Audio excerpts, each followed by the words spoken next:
আলাইকুম। আমি কড়াই বসিয়ে কড়াইয়ে সাদা তেল দিয়ে দিছি।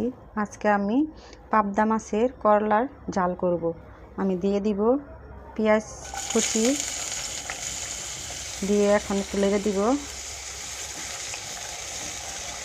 লেগে দেওয়ার পর এখন আমি দিয়ে দিব পেঁয়াজ ও জিরা রসুন বাটা, দিয়ে দিব সামান্য মশলা আর দিয়ে দিব হলুদ দিয়ে আমি এটি লেগে দিব। যখন লাল লাল হয়ে আসবে তখন একটু পানি দিয়ে দিব।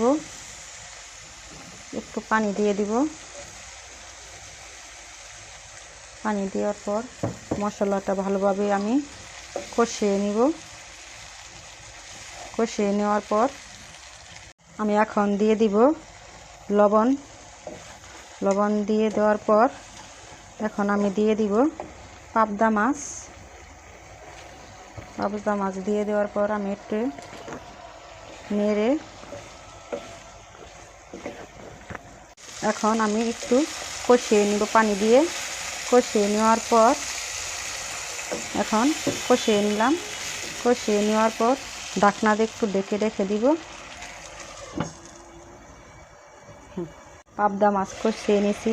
কষিয়ে নেওয়ার পর এখন দিয়ে দিব আলু দেওয়ার পর ঢাকনা দিয়ে ঢেকে রেখে দিব।